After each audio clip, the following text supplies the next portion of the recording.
خدا کی قسم آج عصر کی نماز کے بعد دولت کی یہ خاص تسبیح بالخصوص پڑھنا۔ عصر کی نماز کے بعد یہ سب سے تیز ترین وظیفہ ہے دولت کا، جو یا ربنا اور یا محمد کا ہے۔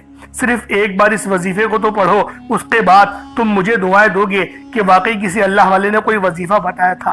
آج تمہاری غریبی کا آخری دن ہوگا، آج تمہارے گھر میں خوشیوں کے ڈھیر لگیں گے۔ آج تمہاری دکھ بھری زندگی اگر خوشیوں میں نہ بدل جائے تو پھر مجھے کہنا۔ یہ دولت کا سب سے تیز ترین وظیفہ ہے جو تم لوگ عصر کی نماز کے بعد پڑھو گے۔ عصر کی نماز کے بعد یہ لازمی وظیفہ پڑھو اور پھر دیکھو اللہ رب العالمین تم پر کس طریقے سے رحم کرے گا۔ لیکن ایک بات ذہن میں رکھنا کہ اس وظیفے کو عصر کی نماز کے بعد ہی پڑھنا ہے۔ یہ وظیفہ عصر کی نماز کے بعد کا ہے۔ تمہاری تمام پریشانیاں، تمہارے گھر کی جتنی بھی پریشانیاں ہیں، نحوستیں ہیں، سب کی سب ختم ہو جائیں گی، نیست و نابود ہو جائیں گی۔ یہ وہ وظیفہ ہے، پہلے وظیفہ سن لو کس طریقے سے پڑھنا ہے۔ انشاءاللہ تمہاری تمام دعاؤں کو پورا کرنے والا، تمہارے مصلی چھوڑنے سے پہلے ہر حاجت کو پوری کرنے والا یہ دولت کا سب سے خاص وظیفہ ہے۔ خدا کی قسم اس کو عصر کی نماز کے بعد پڑھو، صرف عصر کی نماز کے بعد اس وظیفے کو پڑھو۔ اس کے بعد پھر تم مجھے بتانا کہ تمہیں کتنا فائدہ ہوا یا نہیں ہوا۔ خدا کی قسم اللہ کو حاضر و ناظر جان کے مجھے بتانا، جھوٹ نہیں بولنا۔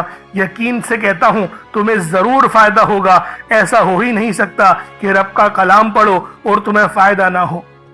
اللہ والوں، یہ دولت کی وہ تسبیح ہے جو دولت کو کھینچ کر لے کر آتی ہے، پریشانیوں کو یقین کرو چن چن کر ختم کرتی ہے۔ یہ دولت کی وہ تسبیح ہے، یہ دولت کا وہ وظیفہ ہے، لیکن آپ لوگوں نے پڑھنا بتائے ہوئے طریقے سے ہے۔ غلطی کوتاہی کی تو کوئی گنجائش نہیں ہے، غلطی بالکل نہیں کرنی، اور آپ لوگوں نے وظیفے کو بتائے ہوئے طریقے سے پڑھنا ہے۔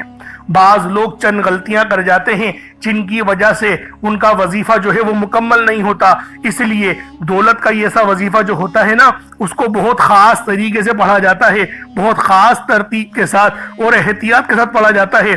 پھر فائدے ہی فائدے ہوتے ہیں، کیونکہ ایک بار کا وظیفہ ہوتا ہے اور فائدہ ساری زندگی بلکہ نسلوں تک فائدہ ہی فائدہ ہوتا ہے۔ تو عصر کی نماز کے بعد اس وظیفے کو پڑھنا ہے۔ فجر کے بعد نہیں پڑھ سکتے، ظہر کے بعد نہیں پڑھ سکتے، مغرب کے بعد بھی نہیں پڑھ سکتے، صرف عصر سے مغرب کے درمیان پڑھنے والا یہ وظیفہ ہے یا ربنا یا محمد کا۔ اب اللہ والوں آئیں، وقت کی نزاکت کو مد نظر رکھتے ہوئے آج کے اس بابرکت عمل اور وظیفے کی طرف چلتے ہیں۔ اس سے پہلے اگر آپ لوگ ابھی تک اس چینل پر نئے ہیں اور آپ لوگوں نے ابھی تک ہمارا یہ چینل سبسکرائب نہیں کیا تو خدا رہا اس چینل کو بھی سبسکرائب کریں، ویڈیو کو لائک اور شیئر کریں۔ ایسے بہت سے وظائف، بہت سے اعمال آپ کے حوالے ڈیلی بیسس پر کرتا رہوں گا۔ اب اللہ والوں عمل کس طریقے سے کرنا ہے یہ ذرا دھیان سے ملاحظہ کیجئے گا، لیکن اس سے پہلے آج کی خاص دعا کر لیتے ہیں۔ آپ لوگوں نے آمین ضرور بولنا ہے۔ اے میرے مالک و مولا، تو رحمان ہے، تو رحیم ہے، تو کریم ہے، تجھے تیری شان کریمی کا واسطہ، تجھے تیرے پیارے حبیب سے محبت کا واسطہ۔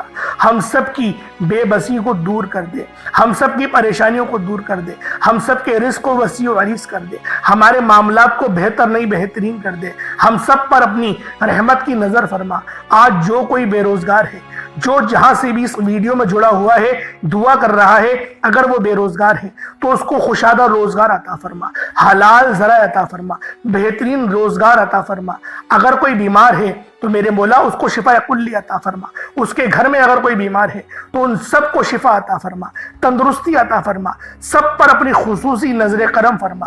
جو مقروض ہیں ان سب کے قرضوں کو غیب سے ادا فرما، اپنے غیبی خزانوں سے ان کے قرضوں کو ادا فرما دے، قرض سے نجات عطا فرما۔ میرے مولا گھر سے بے سکونی بے برکتی کا خاتمہ فرما۔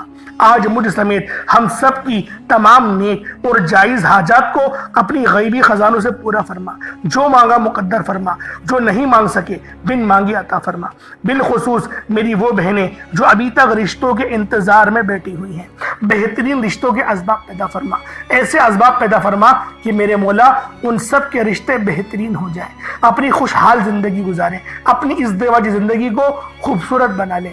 یا رب ذوالجلال، جو میری بہنیں بے اولاد ہیں ان کو صاحب اولاد کر دے، جو کرائے کے مکان پر رہتے ہیں ان سب کو اپنا ذاتی آشیانہ عطا فرما، حج اور عمرے کی سعادت نصیب فرما، والدین کی خوب خدمت کرنے کی توفیق عطا فرما، والدین کے لیے آسانی کرنے کی توفیق عطا فرما، ان کی نظروں کی ٹھنڈک بننے کی توفیق عطا فرما۔ میرے مولا بالخصوص غزہ اور فلسطین کے مسلمانوں کی مدد فرما، وہاں پر رہنے والے، وہاں پر بسنے والے تمام مسلمانوں کی خیر فرما، ان کو اپنی پناہ میں لے لے، ان سب کو جو بھی شہادت حاصل کر رہے ہیں ان کو بلند رتبہ عطا فرما، ان سب کے لیے مدد جاری فرما دے، ان پر رحم فرما دے، ان پر کرم فرما دے، ہم سب مسلمانوں کو ایک کر دے، نیک کر دے، اپنی فضا کی بلند عطا فرما دے یا رب ذوالجلال، اپنا نظام عطا فرما دے، نظام خلافت عطا فرما دے یا رب ذوالجلال۔ ہم سب مسلمانوں کو جو ابھی تک کفار سے برسرے پیکار ہیں میرے مولا ان سب کے اوپر اپنی خاص نظر کرم اور نظر رحمت فرما دے، جو میرے مولا جہاد نہیں کر پا رہے ان سب مسلمانوں کو بھی جہاد کرنے کی توفیق عطا فرما، اور ہم سب مسلمانوں کو کفار کے خلاف فتح اور نصرت سے نواز دے یا رب ذوالجلال۔ ہمیں مانگنا نہیں آتا، بن مانگے عطا فرما، ہم سب پہ رحم کر دے، ہم سب پر کرم کر دے، ہم سب کی نظریں جو نظر بد لگ گئی ہے ان سب نظروں کو کاٹ دے، حاسدین کی حسرت سے بچا لے یا رب ذوالجلال۔ نامہ اعمال سیدھے ہاتھ میں پکڑنے کی توفیق عطا فرما، نبی پاک صلی اللہ علیہ وآلہ وسلم کے طریقوں کے مطابق، ان کی سنتوں کے مطابق اپنی زندگی کو گزارنے کی توفیق عطا فرما، آمین آمین آمین یا رب العالمین۔ اللہ والوں ایک بار کمنٹ سیکشن میں اپنے پورے نام کے ساتھ آمین ضرور لکھیے گا، ہو سکتا ہے کہ یہ ویڈیو ہزاروں لوگوں تک جائے اور آپ کی آمین اللہ رب العالمین کو پسند آ گئی تو ہم سب کا بیڑا پار ہو جائے گا۔ اب چلتے ہیں آج کے اس خاص اور بابرکت وظیفے کی طرف۔ آپ لوگوں نے عمل کس طریقے سے کرنا ہے ہر ایک بات بچوں کی طرح سمجھانے کی پوری کوشش کروں گا، تو اللہ والوں لازمی دعا بھی کریں اور اس ویڈیو کو زیادہ سے زیادہ شیئر کریں، جتنا آپ لوگ دوسروں کے ساتھ شیئر کریں گے اللہ رب العالمین آپ پر زیادہ نظر کرم فرمائے گا، آپ پر زیادہ نظر رحمت فرمائے گا۔ اب اللہ والوں عمل کس طریقے سے کرنا ہے ذرا دھیان سے سمجھیے گا۔ آپ لوگ بعض اوقات چند غلطیاں کر جاتے ہیں، ان کو سماعت کر لیں۔ وظیفہ پڑھتے وقت دائیں بائیں نہیں دیکھنا، مقصد کوشش کریں کہ اپنی آنکھوں کو بند کر کے وظیفہ کریں اور وظیفہ ہونے کے بعد اپنی آنکھوں کو کھول لیں، یا پھر اگر آپ لوگ آنکھیں کو کھول کے کرنا چاہتے ہیں تو نظریں صرف سجدے والی جگہ پر رکھیے گا، جو مصلی پر آپ بیٹھے ہوئے جہاں پر سجدہ کرتے ہیں وہیں پر اپنی نظروں کو رکھیں یا اپنی گردن کو جھکا لیں۔ اس طریقے سے وظیفہ کریں تاکہ اللہ پاک کی وحدانیت آپ لوگوں کو مل سکے، رب کی توجہ مل سکے، ادب کے دائرے میں بیٹھیں۔ سب سے بڑی بات کوشش کریں کہ التحیات کی حالت میں بیٹھیں۔ اگر آپ لوگوں کا وزن زیادہ ہے التحیات کی حالت میں نہیں بیٹھ سکتے، پاؤں سن ہو جاتے ہیں، سو جاتے ہیں، تو پھر آپ لوگ چوکڑی مار کے، جسے آلتی پالتی بھی کہتے ہیں، چوکڑی بھی کہتے ہیں، آپ لوگ ویسے بیٹھ جائیں، لیکن بیٹھنا ادب کے دائرے میں ہے، اپنے آپ کو سمیٹ کے ہے، سر جھکا کر بیٹھنا ہے۔ اور پھر آپ لوگوں نے جو ہے باوضو جب آپ لوگ بیٹھ گئے پھر آپ نے سب سے پہلے نہ آپ لوگوں نے اپنے گناہوں کی سچی توبہ کرنی ہے۔ بعض اوقات ہمارے گناہ ہوتے ہیں جو ہماری پکڑ کروا لیتے ہیں۔ اللہ والوں رب سے ہر روز استغفار کرا کرے، اللہ پاک سے روز والا اپنے گناہوں کی توبہ کرا کرے، اور اللہ والوں دل سے توبہ کرا کرے۔ دل سے ندامت اللہ پاک کو پسند ہے، یہ نہیں کہ رسمی بس منہ سے استغفر اللہ کہہ رہے ہیں اور دل میں کوئی اور خیالات چل رہے ہیں۔ ایسا استغفار آپ کو فائدہ نہیں پہنچائے گا، ثواب دلوا سکتا ہے، فائدہ نہیں پہنچا سکتا۔ فائدہ حاصل کرنے کے لیے توجہ ضروری ہے، کیونکہ جب آپ کسی سے بات کرتے ہیں، کوئی دنیاوی انسان ہے جس سے آپ بات کریں گے تو توجہ ضروری ہوتی ہے۔ اگر آپ لوگ اس کی طرف دیکھ کے بات نہیں کریں گے، متوجہ نہیں ہوں گے اور بات کر رہے ہوں گے، وہ آپ کو امپورٹنس نہیں دے گا۔ وہ رب ہے، سب سے بڑا بادشاہ، ہر کسی کو بنانے والا، کہ ہم اس کے آگے ادب سے نہیں بیٹھیں۔ تو اللہ والوں ادب سے بیٹھیں۔ بہت سارے میرے ایسے بہن بھائی مجھے کومنٹ کرتے ہیں کہ ہمارا جو عمل ہے، ہمارا جو وظیفہ ہے وہ ضائع ہو جاتا ہے، ہمیں فائدہ نہیں ہوتا۔ یار خدا کے بندو، اپنے سینے پہ ہاتھ رکھ کر یہ بات بولو، یار رب کی جو وحدانیت ہے، رب کی جو روحانیت ہے، جو رب اتنی 70 ماؤں سے زیادہ محبت کرنے والا ہے، کہ وہ قرآن کا فائدہ آپ کو نہیں پہنچائے گا جب آپ قرآن پڑھیں گے۔ ہمارے پڑھنے میں غلطی ہوتی ہے نا، ہم تو تحقیق کر کے آپ کو اچھا ہی بتاتے ہیں، اچھے سے اچھا بتانے کی کوشش کرتے ہیں۔ تو اللہ والوں ہم لوگ تو آپ کی خدمت میں اچھے وظائف لے کر آتے ہیں، آپ لوگ غلطی کر جاتے ہیں۔ قرآن آپ کو فائدہ کیوں نہیں دے گا؟ قرآن ہمیشہ فائدہ دے گا۔ تو لہٰذا اپنے آپ کو ٹھیک کرنے کی ضرورت ہے۔ اب آپ لوگوں نے کیا کرنا ہے؟ استغفار کم سے کم 70 بار کرنا ہے۔